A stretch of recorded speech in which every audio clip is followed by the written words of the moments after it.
All right, now that I got it cut out and it's kind of smooth around the edges, but the clay is super soft, so I don't want to press too much.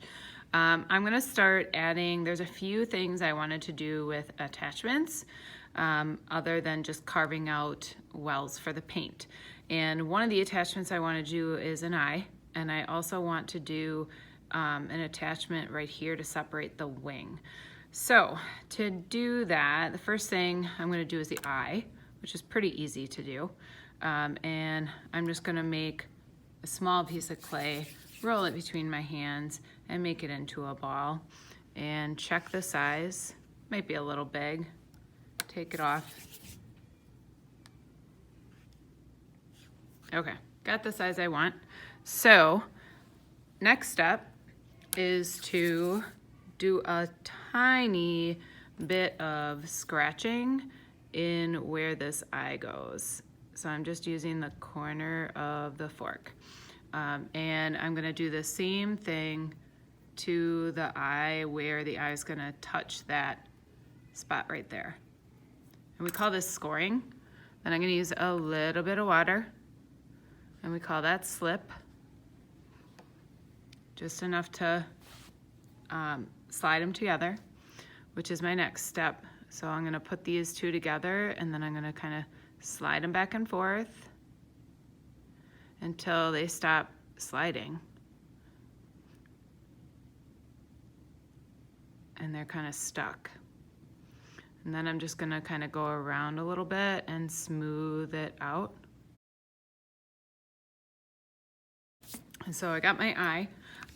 One thing I might want to watch out for though, as I'm doing this, I noticed that it is starting to get rid of my lines. So I think I'm going to stop there and start carving out the wells, or at least outline around them. But I might just start carving them and do those first and save my next attachment for the wing here for a little bit later.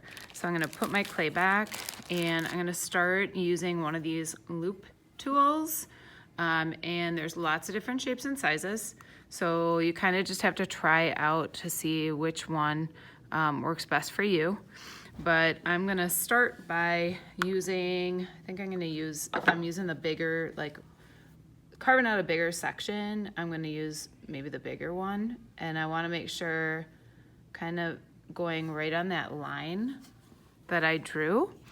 And notice how I'm not carving too deep, because if I carve too deep, the clay is pretty thin as it is. So if I carve too deep, I'm going right through the edge, or right through the bottom, and then it won't hold paint.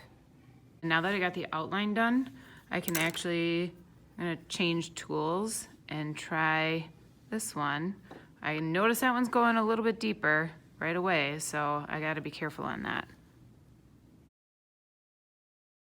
Okay, so I just finished carving out the first paint well. Notice it has a little bit of texture in there. If I want the texture in there, I can keep it.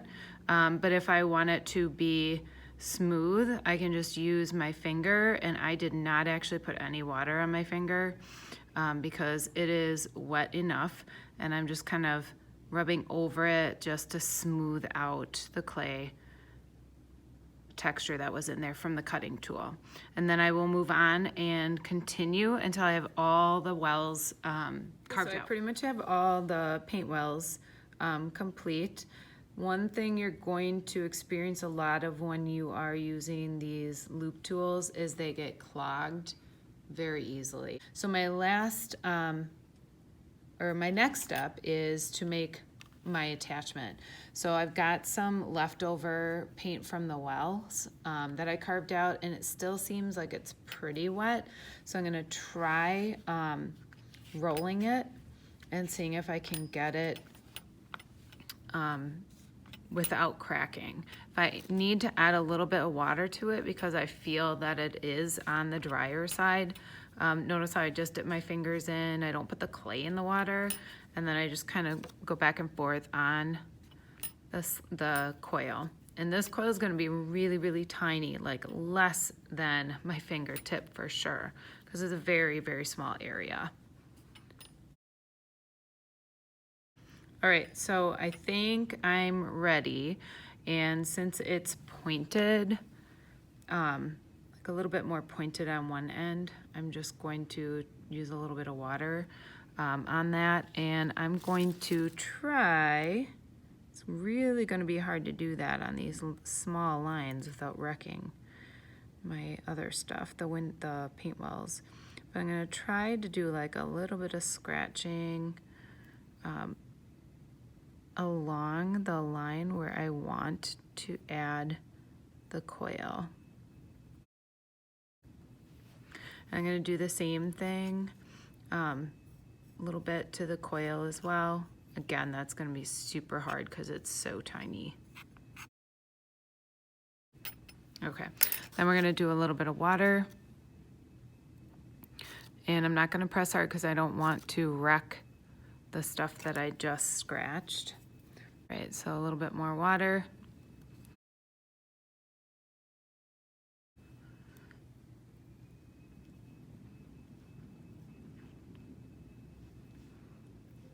And I'm just gonna press down on that to get it to sit in place.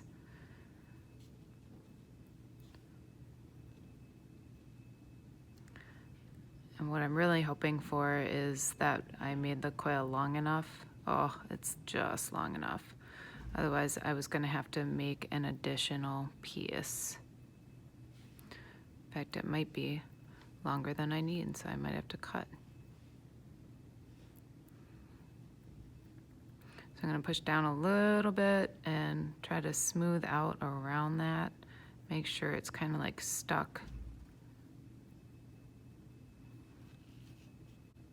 Okay, so now the wing separation is added, and it's a little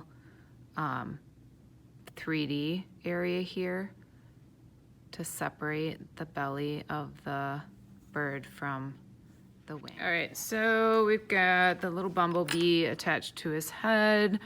I'm hoping that's gonna stay. It's a very small connection, so it's possible it'll come off.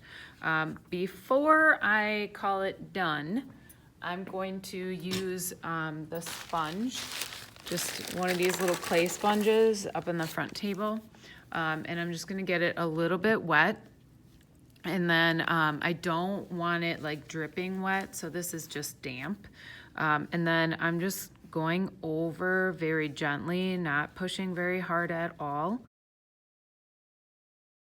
Now before I have to put this on the shelf to dry, you're gonna want to get your initials and your class code on the bottom, and you'll do that by bringing it to me. I will actually scratch those on for you. This might be a little bit difficult to get off the mat, so what I like to do with that is take it over to the edge of the table and start folding over the mat so that I can get my hands underneath it to slowly and carefully pick it up. And then I'm laying it across my arm too because it's a little bit longer, and so I'm going to carefully put this on the shelf.